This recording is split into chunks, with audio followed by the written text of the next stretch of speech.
Hello, guys. Welcome back to Loggery. I hope all of you are doing great. All of you are fine and safe. तो आज हम CLAT का question paper आ गया है. 2026 का question paper is out and we are going to discuss the current affairs and legal part in this video, right? I'm going to do the entire question paper analysis also, but these two parts are very much related to the content that we provide. ठीक है ना, हम लोग video lectures, so what we are providing in current affairs is Edugiri video lectures. हम YouTube पे video lectures provide करते हैं. Daily analysis होता है, ठीक है ना. Daily analysis में मैं मार्क करके लेकर आती हूँ आपके लिए न्यूज़पेपर, ठीक है ना, एंड फिर उसके बाद द हिंदू मार्क करके लाती हूँ और फिर मैं आपको वो पढ़ाती हूँ, एक्सप्लेन करती हूँ और हम नोट्स भी बनाते हैं डे टू डे बेसिस पे. This is completely free of cost. If you want to do it for CLAT 2027 और you want to do it for CLAT 2028, then you can subscribe to the channel completely free of cost. ठीक है. And then we also have, like, if you are less on time, if you want to save a lot of your time, then you can go for loggery.in video lectures, which are based on the Hindu, ठीक है ना, and I bring in the notes. The notes are very short, but I cover it through my stories and tricks, ठीक है ना, and we make short notes, like from the notes which are already shorter, so that you can revise from here. Right, these are available for rupees 300 per month, and we also have bundles available, and we also have demo lecture available for this. Right, so this is what we are providing. Now, are these really worth it for CLAT? क्या ये मदद करेंगे for CLAT or not? This is the major question that I get asked, and I'm going to answer it, and we are going to analyze the CLAT question paper as well for current affairs and legal aptitude, because in the legal aptitude section also there were a lot of current affairs. Okay, so the very first paragraph was on US visa fee hike and tariffs, जो US ने India के ऊपर लगाए हैं, ठीक है ना, और बार बार मेगा की बात हो रही थी, ठीक है, उन सब चीज़ों के बारे में यहाँ पर बात हुई है. जैसे क्वेश्चन है, what percentage tariff did president Trump initially impose on Indian imports in 2025? What strategic reasons did Donald Trump cite for penalising India with additional tariffs? तो हम अपनी क्लासेस में बार बार बात कर रहे थे कि 25+25 लगा हम पर, और जो 25 लगा, जो दूसरा 25 लगा, वो पेनल्टी थी, क्योंकि हम रशिया के साथ ऑयल ट्रेड कर रहे हैं, वैसे बायलैटरल टाइज है हमारे, तो इसलिए इसने हमारे पे लगाया. ठीक है, उसके बाद हमारा यहाँ पर चबाहर पोर्ट, जिसको हम चल बाहर के नाम से याद करते हैं बार बार, कि चल बाहर लिखेंगे, एल काट देंगे तो चबाहर पोर्ट बन जाएगा. We very well know that this is in Iran, and ये इंडिया की कनेक्टिविटी बढ़ाता है, ठीक है ना, और हमारी काउंटर मतलब हमारे लिए बहुत ज़्यादा इंपॉर्टेंट है, यूएस से इसके अगेंस्ट है. ठीक है, what is the primary purpose for H1B visa? Again H1B visa के लिए रिलेटेड 4 से 5 दिन बहुत ज़्यादा बात हुई कि भाई कोई अब आ भी सकता है इंडिया से यहाँ पर, या फिर डन एंड डस्टेड हो गया, जो यहाँ पर है वो वहीं पर रहेगा. तो हमें पता है कि जो वहाँ पर काम करने मोस्टली IT प्रोफेशनल्स जाते हैं, वो कंपनीज जिनको लगता है कि हमें चाहिए एक पर्टिकुलर प्रोफेशनल, तो वो यहाँ से लेके जाती है, वो फी जो है वो लोग पे करते हैं कंपनीज, ठीक है ना. तो ये हमने पढ़ा था again and again. Now one thing that you need to notice here is that you cannot cover only important, avoid only important questions should not be covered, only important questions or important topics, because diverse आता है, क्योंकि diverse questions हैं, ठीक है ना. अगर आपने सारा end to end news the Hindu में से पढ़ा है तो आप क्वेश्चंस मैक्सिमम आंसर कर पाओगे. For example, if 28 to 28, I think 28 questions are from current affairs, you could have very easily answer 24 questions, बहुत ईजिली. मतलब अगर रिविजन भी नहीं किया है ना किसी ने, revision is very very important for current affairs. I am not promoting not revising for current affairs, because आपको नहीं पता कल को कैसा क्वेश्चन पेपर आ जाए, ठीक है ना. Revision is very very important, but those of you who have just attended the classes could have easily answered the questions. इतने इजी क्वेश्चंस थे, बट अगेन जिन्होंने सिर्फ और सिर्फ इंपॉर्टेंट पे ध्यान दिया, ओनली टॉपिक वाइज करके गए, उनके लिए इतने क्वेश्चंस नहीं अटेम्प्ट कर पाए होंगे, वो 15-16 की रेंज में रह गए होंगे. Obviously that is not a good thing. You could have easy questions थे, मेहनत करी होती तो you could have easily answered the questions, right? तो ये था, ठीक है ना, H1B वीज़ा का पर्पस क्या था, ठीक है. उसके बाद आगे so we have studied this, okay, ये मैंने पढ़ाया है, and again if you were reading the look, या तो न्यूज़पेपर पढ़ने लग जाओ और नोट्स बनाने लग जाओ खुद से, वो आपसे होगा नहीं, बिकॉज न्यूज़पेपर पढ़ना कोई वो नहीं है, डिफिकल्ट नहीं है, बट उसमें से इम्पॉर्टेंट चीज़ें निकालना, इम्पॉर्टेंट आर्टिकल्स फिगर आउट करना, और फिर इम्पॉर्टेंट आर्टिकल्स में इम्पॉर्टेंट पॉइंट्स निकालना और उनको लिखना is what is very very difficult. ना for that you need experience. For that I am there. Again free में भी अवेलेबल है हम, और पेड में भी अवेलेबल है, राइट. सो अगेन मेगा का था, बार बार आ रहा था, ठीक है ना. Trump was going everywhere and saying कि मैं टेरिफ लगा रहा हूँ, क्योंकि देखो ना, जैसे ही Trump starting of 2025, here another point is that we all से कि दिसंबर से करो. आई नेवर यूज टू से दो, आपको जनवरी से लेकर दिसंबर तक का न्यूज़ कवर करना रहता है. तो अगर आप 2027 का एग्जाम दे रहे हो क्लैट का, तो आपको जनवरी 2026 से दिसंबर 2026 या नवंबर 2026 तक के करंट अफेयर्स कवर करने रहते हैं, and that too in detail with understanding. देखो, अंडरस्टैंडिंग के बिना चीज़ें नहीं बनेंगी. डाइवर्स क्वेश्चंस आ रहे हैं, ड्यूरेशन ये बन रही है, डाइवर्स क्वेश्चन आ रहे हैं, तो नो शॉर्टकट, कोई शॉर्टकट नहीं मारेगा, आप शॉर्टकट नहीं मार सकते हो, ठीक है ना. एंड देन चेस के बारे में पूछा कि भाई चेस कहाँ पर स्टार्ट हुई थी, ठीक है. उसके बाद who was the first Indian to earn the chess grand master. Again the Hindu का आर्टिकल था, उसके अंदर टुवर्ड्स द एंड सब कुछ बताया गया था, वहीं से इन्होंने उठा करके क्वेश्चन डाला गया है. Who was the first official world chess champion. उसके बाद which of the following computer successfully defeated Garry Kasparov. Which of the following cities is going to host the 11th edition of Chess World Cup 2025. Then we had Operation Sindoor. Now there was no direct question as if from Operation Sindoor जो हम बड़े बड़े कर सकते हैं. Very easy question, Pahalgam कहाँ पर है, ठीक है. उसके बाद जहाँ पर अटैक हुआ, अटारी. Now you will say Attari border, ये तो स्टैटिक जी का क्वेश्चन है. No, there was this person who went to, गलती से ही went to Pakistan, you know, जब ये पहलगाम वाला सीन हुआ, ठीक है. And that person was brought back, and at that point of time Atari border came into news, right? So again, your newspaper reading skills need to be really well. If they are not good, you depend on us, okay. Now SAARC nation के बारे में बात हो रहा है. देखो, ये कहीं से भी ऑपरेशन सिंदूर के बारे में बात करते करते सार्क के उसके ऊपर आ गए, ठीक है. पर्सोना नॉन ग्राटा बहुत बार न्यूज़ में आया. इजराइल डिक्लेयर कर देता था किसी ना किसी को, जब इंडिया के साथ पाकिस्तान का चीज़ हुआ तब हमने डिक्लेयर किया. बार बार 2025 में this word was in news and I was teaching you, ठीक है ना, कि what is the meaning. So you know, again reading in depth particular type के रीडिंग में आपका नहीं चलने वाला है, ठीक है ना.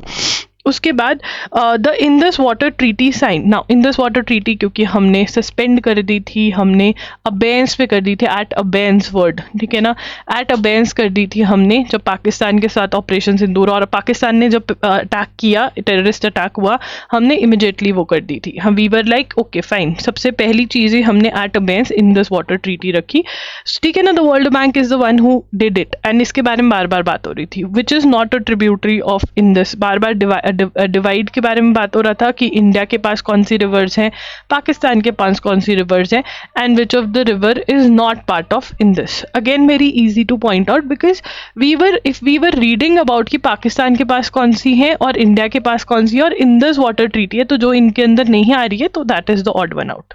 Again, easy question, but again, if you have read it, it is easy. SCO summit discuss हुआ बहुत, ठीक है ना. एंड उसके बाद यहाँ पर ये पूछा गया है, तो you know these international summits are very very important, ठीक है. लास्ट ईयर भी ब्रिक का क्वेश्चन आया था कि ब्रिक में क्या हुआ क्या नहीं हुआ. So international summits are very very important and we need to know in depth कि वहाँ पर क्या हुआ, ठीक है ना. International summits are important. So these are the notes that you should make कि इंटरनेशनल समिट का कुछ भी चीज़ न्यूज़पेपर में दिखेगा, कभी स्किप नहीं करूँगा, कुछ भी याद करना होगा, I am going to do it. Now the next presidency of SCO is taken over by very basic question are there in the newspaper always, ठीक है ना. जब एशियान का पढ़ा कि एशियान, अभी रिसेंटली एशियान का आया था कि भाई एशियान किसके हाथ पे जा रहा है, फिलीपींस के हाथ में जा रहा है. फिलीपींस का तो चाइना के साथ साउथ चाइना सी का इशू है. तो अगेन अगर आपने पढ़ा है, you know, if you are reading it carefully, you know, on day to day basis, और a compendium which is explaining you things, then only it is going to be helpful. नहीं तो news बहुत ज़्यादा vast है और आपसे cover नहीं होगा, ठीक है ना. उसके बाद prime minister India has that India strongly supported projects. Chabahar port क्यों आया? क्योंकि यूएसए कहता कि मैं तुम्हारे ईरान के साथ रिलेशन ख़राब हुआ तो ईरान ने कि मैं तुम्हें नहीं करने दूंगा ये प्रोजेक्ट, हो सकता था ये, बट फिर भी उन्होंने कहा कि ठीक है तुम कर लो, फाइन मैं अलाउ करता हूँ, ठीक है ना। तो हमारा ये अलाउ हो गया, जैसे तैसे हमने कर लिया, ठीक है। फिर एससीओ समिट में कौन, एससीओ का मेंबर कौन नहीं है, सेक्रेटरीट ऑफ एससीओ, ठीक है, ये सारा न्यूज़पेपर में आता है। Please number 3 point is you need to, no need to, अभी कोई स्टैटिक जीके की ज़रूरत नहीं है। स्टैटिक जीके मतलब हिस्ट्री, जोग्राफी, कुछ भी अलग से पढ़ने की ज़रूरत नहीं है। अगर आप न्यूज़पेपर द हिंदू अच्छे से पढ़ रहे हो तो न्यूज़पेपर वाली स्टैटिक जीके करनी है। जो न्यूज़पेपर में स्टैटिक जीके की इंफॉर्मेशन है उसको अच्छे से नोट करके याद करना है, ठीक है। That is important. Reading Arihant Lucent's won't be of any help for this exam for CLAT, okay. उसके बाद what was this declaration known as? Because this declaration was in discussion, it was discussed a lot. Why was it discussed? Because इन लोगों ने terrorism पे discuss करने से मना कर दिया था, तो हमें बहुत गुस्सा चढ़ा कि भैया हमारे यहाँ पे टेररिस्ट अटैक हुआ है, तुम इसकी बात नहीं कर रहे हो, क्योंकि पाकिस्तान जी बैठे थे, चाइना बैठा था, तो हमें अच्छा नहीं लगा जो इन्होंने हमारे साथ किया। फिर एयर इंडिया क्रैश पे बात हुई। एयर इंडिया क्रैश पे बात हुई तो एयर इंडिया कहाँ से कहाँ जा रही थी वो फ्लाइट, ठीक है, मिनिस्टर ऑफ सिविल एविएशन कौन है, ठीक है। उसके बाद registered AI-17 memorial welfare trust register in a public charitable trust कहाँ पे रजिस्टर हुआ है। ये the Air India flight accident sole survivor, his name has not been asked, his origin has been asked, कहाँ के थे वो। The person who was saved, one person who was sitting on seat 11A। AI-171 is कौन सी agency उसको कर रही है, हमने इसकी इतनी बार फुल फॉर्म्स पढ़ी हैं, ठीक है ना। उसके बाद एयर इंडिया फ्लाइट कौन सी थी, अगेन ये इतनी बार पढ़ा कि भैया इसमें दिक्कत थी, एंड मतलब इंट्यूशन बेस्ड आंसर भी बड़े आराम से कर सकते हैं। Now coming on to the next section, so very easily if we can say there were 28 के अराउंड क्वेश्चन, 3 से 4 क्वेश्चन में भी आप नहीं आंसर करके गए होगे, बट अगर आपने रिविजन करी थी वो भी आंसर हुए होंगे। 24 to 25 क्वेश्चन बड़े आराम से, they were on the easier side. If you had covered current affairs properly, बहुत आराम से you could have answered, not a big problem, okay. Now what are the learnings for 2027 people? You have your exam in December 2026 and we'll call it CLAT 2027, right? What are the learnings? Number 1, it is very very important that your source should be correct, ठीक है। Source correct होना चाहिए, जो भी source आप choose कर रहे हो वो करेक्ट होना चाहिए, और वो द हिंदू बेस्ड सोर्स होना चाहिए, राइट, करेक्ट सोर्स होना चाहिए, number 1 point. Number two, it is very very important to understand. जहाँ से भी पढ़ रहे हो, खुद से पढ़ रहे हो, आपको समझ आनी चाहिए, ठीक है ना। If you understand you are able to remember for longer, okay, it is easier to learn. Number 3, short notes. You should have your own notes which you should revise every month, ठीक है। every month, all the months should be revised and these notes should be your go to thing। मतलब exam से 6-7 दिन पहले तो आप ऐसे pages पलट के ही कर सको। This is the major requirement. And number 4, if you can practise questions based on this, that would be really great. For that you can go for awarloggery.in monthly tests, MCQ tests that are uploaded. Again, these are paid, ₹250 per month we charge for them. That is what you need. Now your source, please don't go for magazines. आपको लगता है कि हाँ free में है, चलो पैसे बचा लेते हैं, but your time is more crucial, right? Instead of taking a drop year, if you can correct your source, you want a free source, go for Edugiri, right? You can pay for it, you are ready to pay, go for loggery.in video lectures, because it is a compilation, tricks होते हैं, बहुत easy हो जाता है, right? So your correct source is important. Please don't go for multiple source, okay? Mistakes जो बच्चे commit करते हैं with regard to current affairs, I want to talk about that. Number 1, they go for multiple sources. क्या करते हैं कि हाँ चलो multiple sources करते हैं, कैसे करते हैं multiple sources? द हिंदू भी पढ़ लेते हैं, ठीक है ना, कोई 1-2 इंस्टीट्यूट्स जो फेमस इंस्टीट्यूट्स हैं उनकी मैगजीन्स भी पढ़ लेते हैं, ठीक है, और फिर इनको अब हम कंपाइल करने की कोशिश करते हैं। ये कंपाइलेशन कभी नहीं हो पाता है, कंपाइलेशन हो भी पाता है तो रिविजन नहीं हो पाता है। Remember one thing, if you don't revise current affairs you won't be able to solve them correctly. बहुत शक रहेगा, बहुत कुछ रहेगा। अगर आपका एक सोर्स है बट वो करेक्ट सोर्स है, और अगर उसी नोट्स को आप 10 बार रिवाइज करते हो, I am 100% sure you will be able to do much better than those who have done multiple sources. तो multiple sources वाली गलती मत करना, बार बार sources change करने वाली गलती भी मत करना. Number two is not revising, right? You're like, it's okay, fine, I'm going to revise tomorrow. Tomorrow never comes, the exam comes. So revision is very important. Number one, you need to ensure understanding is important for learning. You need to understand, you need to make notes, and the very important thing is you have to revise them again and again through the thing called active recalling. So if you are going for our lectures, I tell you, I have a complete playlist there telling you that how to revise, how to learn. Okay, not revising multiple sources is the multiple major thing, and leaving it all together.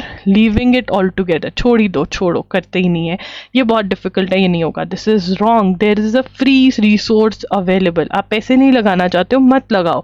Go for एजुगिरी. This is a free resource. Okay, जितना यहाँ से पढ़ सकते हो उतना पढ़ लो. But वैसे भी अगर पे भी करते हो, it is not a bad choice at all. It is very very affordable. You can go for the demo lectures as well. Now going on to the legal aptitude section, again you required current affairs here also. Now a lot of people, what mistake do they commit? Okay, I'm going to write it here for legal aptitude. Legal reasoning कहते हैं जिसको. Now number one mistake what they commit is that they start following big law websites thinking कि हाँ बड़ा पढ़ेंगे तो अच्छा paper होगा. नहीं, you need to read the correct syllabus. Big law websites are not required. You don't need to follow live law. You don't need to follow bar and bench. इसकी requirement ही नहीं है. You just need to follow. What you need to follow is the Hindu newspaper. Whatever is given in the Hindu newspaper, if it is of great importance, they are going to cover it through articles, through editorials. If it is of importance, I am also going to give you extra research करके situations, right? तो तुम्हें पूरी की पूरी judgment नहीं पढ़नी है, right? Reading a judgment is in itself a very very big task. So you don't need to go for it. Whatever is given in the Hindu, if it is a legal news, it is important, you cover it. That's it. You don't need to read judgments in detail. You are wasting your time. You cannot waste your time because there are various other subjects that you have to cover. So you need to ensure कि आप कुछ भी ऐसा out of box नहीं कर रहे हो, फालतू में time waste नहीं कर रहे हो, right? Big law websites की ज़रूरत ही नहीं है, ठीक है ना.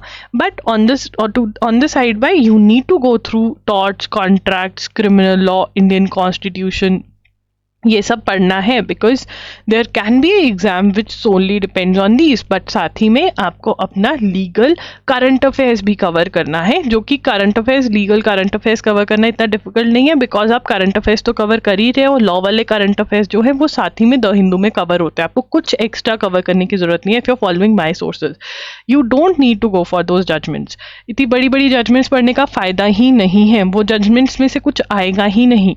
जो आपको न्यूज़पेपर में आ रहा है वो अगर आप अच्छे से समझ लेते हो, that's more than enough, right? So that is the learning for legal. अब यहाँ पे वन नेशन पॉलिसीज की बात हो रही है कि one ration card, one nation, one election. दोबारा से वही सेम क्वेश्चंस आ रहे हैं. Committee report has discuss the feasibility of simultaneous elections. ये सारा न्यूज़ पेपर में बार बार आ रहा था, right? Election commission, simultaneous elections, ये सब कुछ. जीएसटी के बारे में आया कि अब जो जीएसटी है न्यू स्ट्रक्चर में कितने आ गए हैं. Very very easy. Again it was very super easy. One nation one ration card, super easy. तो अगर आप passage पढ़ भी रहे हो, for example the preamble was being discussed again and again in the newspaper, again and again, because preamble पे बहुत questions आ रहे थे कि secular और socialist जो word add किया गया था ये during emergency के around था, तो इसको remove कर देना चाहिए. फिर गवर्नमेंट ने कहा नहीं, हम नहीं remove करेंगे. फिर आया कि बी एन राव को credit देना चाहिए या अम्बेडकर जी को credit देना चाहिए. Who is the one who should be credited? There were articles with regard to this, and there were multiple articles. So again, up reading, if you see a topic, it's like अगर आप किसी unknown जगह पे गए हो and you see a known person, you are super happy, right? You're like, oh my god, I'm safe. Similarly, if you have read something before and you read it in the paper, you feel safe. You feel there is some scare in you which is शांत हो जाता है वो, and you are all calm. So if you would have followed current affairs, it would have been super easy. Then there was this governor judgment that was there again and again being there because there was a presidential reference with regard to this. It was being discussed, questions from this same sex marriage. So this was all of this was there, right? So this was my discussion on current affairs and legal aptitude. So my opinion is this: you can take a screenshot on this, plus reasoning questions bhi practice karne hain. Legal reasoning questions, PYQs of CLAT and ALET you need to practice. Look, do not think that 2027 ka paper is going to be exact copy of 2026. We need to take into consideration the previous PYQs also. But yes, there is a major change that is taking place in CLAT, and that major changes that it has become easier. It is on the easier side. You can do it even without coaching, right? Current affairs, very easy. If you would have covered your current affairs nicely, perfectly, you could have easily answered almost all the questions. Same for legal reasoning, it was not on the tough side, it was on the easier side. Time consuming भी नहीं था, बहुत paragraphs में अगर पहले से knowledge थी तो आप बड़े आराम से आंसर कर पा रहे थे. So yeah, it is good for you. All of you who are preparing for CLAT 2027 और CLAT 2028, do comment in the comment section. And जिन्होंने क्लाट 2026 दिया था, अपने ओपिनियन ज़रूर शेयर करें in the comment section. Please don't forget to subscribe to the channel Loggery as well as Edukiri, and to hit the bell notification on. And who all are planning to join Edukiri or Loggery for current affairs, do tell me in the comment section. Thank you for watching. Bye bye and take care.